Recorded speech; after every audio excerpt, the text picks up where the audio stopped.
Okay, so, alright, let's do this.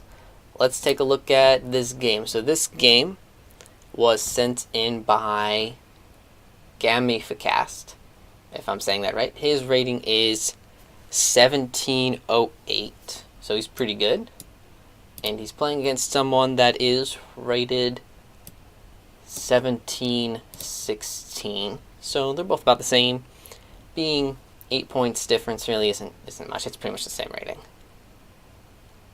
Alright. Okay, and our sender is the black pieces in this game. So the one who sent in this game, he's playing as black. Alright. Okay, so let's start taking a look at this. So first off, c4, so English opening. Knight f6. Okay, so let's play a type of like King's Indian opening because he plays g6 here. Okay. And e4. So this, I believe, is the Botanic way of playing against it. Against the King's Indian with the c4, e4. You can do this against most openings. This Botanic formation is pretty versatile. So you can use it against the King's Indian and a lot of other different types of setups. Okay, d6. Okay, so here's the note that he wants to prevent e5. So d6. Knight g to e2. Bishop g7, yeah. So yeah, typical King's Indian position. We're getting Bishop g7 on and knight on f6, right castle. Okay, here g3 was played. One other thing is, you could potentially go for d4 and just build a very big center. That's one other possible idea. And then, it's kind of a very, very good way that you can play against a King's Indian. Is just try to build the big center because black has not put any real pawns in the center, so you can get a big center. Okay, g3, castling kingside, bishop g2, and here we have e5. So yeah, you need to strike in the center. So e5. But one other idea that could be considered. So both of these moves, both the move played and the move that I'm going to suggest, both will be very good in this position because both take into consideration the center and the central dark squares. The move that I suggest should be taken into consideration is probably a good alternative would be c5, because c5 does the same thing that e5 does, puts a pawn closer to the center, starts fighting for these central dark squares, but the only difference is you wouldn't be blocking the bishop's diagonal. This bishop's still open. And in addition, if d4 is ever played, then you can take with the c pawn, and then you potentially have an extra center pawn. So that's one just potential idea to think about. But e5, okay. Here we have castling kingside. And here is c6, because he wanted to keep this knight from ever advancing, and he wants to kind of restrict the knight. Now one thing I do want to just say about putting a pawn on c6 is if you put a pawn on c6, sometimes that reduces the options. There's one good option for black in this type of King's Indian structure, being that sometimes you can play the knight to c6 and doing a type of like reroutes from c6 to e7, and then maybe if you ever push f5, then you already have this knight a little bit closer to the king side, which in the King's Indian typically you're playing for a king side attack. And if you have more pieces over on this side of the board, then it becomes a little bit easier to get something going. So one thing to keep in mind, but yeah, c6. So that's one typical idea that sometimes comes up in King's Indian. Just should be aware of, think about that, because sometimes those ideas, the more ideas you know, the better the better moves you can play. Okay, d3 is played by white. Okay, and knight to e8. So this is a typical idea in King's Indian. So you get the knight out of the way, so now you can push f5. Because, he wants to play on the king side a lot of the times. And on the King's Indian, you want to play for an attack.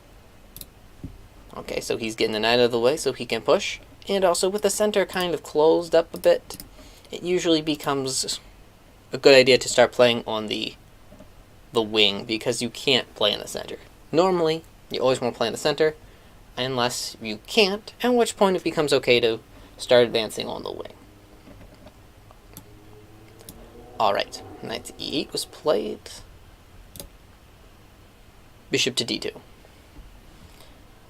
If I was white, I probably would be thinking about bishop to e3 and maybe aiming for d4. And that's what I would be thinking, based on the fact that, if I play bishop to e3, I'm slightly better developed, slightly more space, so a breakthrough in the center probably would work out pretty well for me. And that's what I would be thinking. Yeah, but bishop to d2, I feel like, is slightly slower than necessary. Okay, f5. Queen c1, okay. And so this idea coming out. Okay, so he wants to play queen c1 and then put the bishop on h6. Okay. Okay, so where was I? Oh, yeah. Bishop to g5 is played here. So bishop to g5, so he pins the knight to the queen, and then just queen to e8 to get out of that pin. So if you're in this pin, usually if you're in a pin, it's a good idea to get out of the pins quickly. One idea, though, is this queen could potentially be good on c6 or b6, maybe. And those are some other squares that you could keep in mind. But e6, that's okay, because you're just getting out of the pin. But always consider other options, because sometimes, maybe b6, maybe you're pressuring this pawn, and you're keeping white on his toes a little bit. All right. We're up to b1. Bishop e6. Okay, let's go quickly. Okay, bishop to h6. So he wants to get rid of this dark squared bishop, because this bishop is kind of defending some of these squares around the king. If you get rid of this bishop, sometimes these weaken dark squares, because these pawns have been pushed. These pawns. So a lot of these pawns are on light squares. Sometimes the dark squares can be weakened. So if you exchange out dark square bishops, a little bit weaker. But the only downside is that if the bishops get exchanged, then remember this is the bad bishop, because this diagonal is kind of closed. And also, white has a little bit more space sometimes. So sometimes when you have more space, exchanging pieces can ease the position. Okay. Knight c5. Okay, yeah, so this knight not so bad here. Attacking d3. It is pretty centrally placed. Bishop takes, king takes, queen d2. Okay. E takes, or no, f takes e. And knight takes e. So I would think about taking with the pawn for a couple different reasons. So if you take, then these pawns do control a bit of space in the center here. And yeah, so this is a pretty nice hold on some of these central light squares. And the other reason is, for the time being, this pawn is backwards on d6. So maybe this can be weak. Okay, knight takes e4. Knight c takes on e4. D takes rook to D8. Okay, protecting the pawn.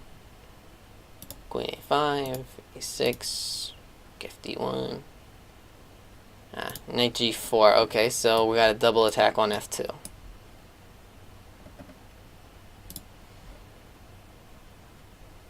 Okay, and so rook to F1 is played, and yeah, it's not so great to go backwards if you don't have to F1.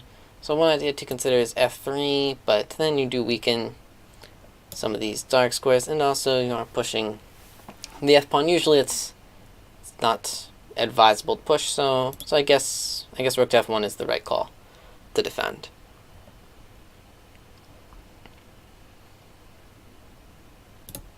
Okay, rook to D7, knight or H3, knight F6, rook BD1. Okay, queen to D8. So here we have the annotation. I couldn't see anything better than offering a queen trade. And actually, if you can exchange queens here, that actually isn't so bad for black. So if you do exchange queens, actually let me go. So say you do exchange queens, then this is actually not so bad for black at all. So if you do get a queen exchange, then it's pretty good for black. I mean, I wouldn't mind playing this endgame. The only thing is, white doesn't have to accept in the game queen c3, and white wants to keep the pieces on the board. So your opponent doesn't always have to be obliging. Okay, queen c7, rook d2, rook d2, f7, rook fd1. Okay. Yeah, so right here we have a nice little tactic, actually. So I'm going to pause for a minute here. Maybe you can try to solve it. Okay. So we go ahead and give an answer. And 3, 2, 1. Bishop takes on h3. I was pausing, so if you want to try to solve it, we could. Bishop takes on h3. And here is the point. So this bishop can't take here because this bishop is overloaded. It's defending e4, and it was defending on h3. So best would probably just be f3. Just protecting e4 again, but in the game bishop takes on h3, and then I can take on e4, forking the rook and the queen. Okay, so queen b2, and then here we see knight takes on f2, another fork. Bishop g2, knight takes d1, rook takes. Yeah, king h2. Okay. So rook to f5, and he wants to play rook to h5. And here white makes a big mistake. g4. Better would be knight to f4. If you want to play fancy, knight to g1 works okay as well, but really anything's better than g4. But knight to f4 is the fancy move because you're pinning this, so the pawn can't take the knight. And then also you can relocate this knight. You're preventing anything on h5 as well. And this knight comes over to add some defense. Things would still be bad for white though, but a little bit better. Okay, g4, rook f2. Yeah, that doesn't look so good. Rook on the second row. Not looking for so good for white. Rook d1, queen e3, queen queen a3, queen h6, king g3. Okay, yeah, so here we have a final tactic. So maybe if you want to pause, try to find the answer. This is a mate in 2. Okay, so rook 8 to f3, bishop takes f3, queen h2 is checkmate. Alright. So this is the final position, so black was able to win in this game. Okay. So this was a pretty good game. Alright. So let's see here. So what are some things that we can learn from this game? Alright. So one thing is this nice little tactic at the end was kind of nice. I liked this one. This bishop takes h3. So this is kind of an overloaded tactic. You always need to be on the watch out for any types of tactics, so good idea to familiarize yourself with them as much as possible. This was kind of clever. Bishop takes h3 with the fact that if the bishop takes the bishop, then you get the nice fork. So yeah, nice overloaded tactic we saw there. Okay. Okay, yeah, so this was a pretty good game. Overall, it was nice that you could come away with the win there. Alright. And one other idea was back here on move 7. Okay, so we go back here. So right here was, yeah, you played c6. One possible idea I had mentioned, sometimes you can play knight c6, and then not only is this knight on a good square, it does affect the center, but also, in some variations, there is the idea with the knight to c6, knight e7, and then, this knight can move around. So, just some other ideas. Because c6 did deny a piece an active square. I'm thinking, at least in my mind, that this move was maybe slightly less active than what you could have been doing. But yeah, that's just one thing. I think that you always want to be trying to play as actively as you can. You don't want to give your opponent more activity than necessary. All right. Okay, so that's going to be it for this game. Okay, so that's all for this game.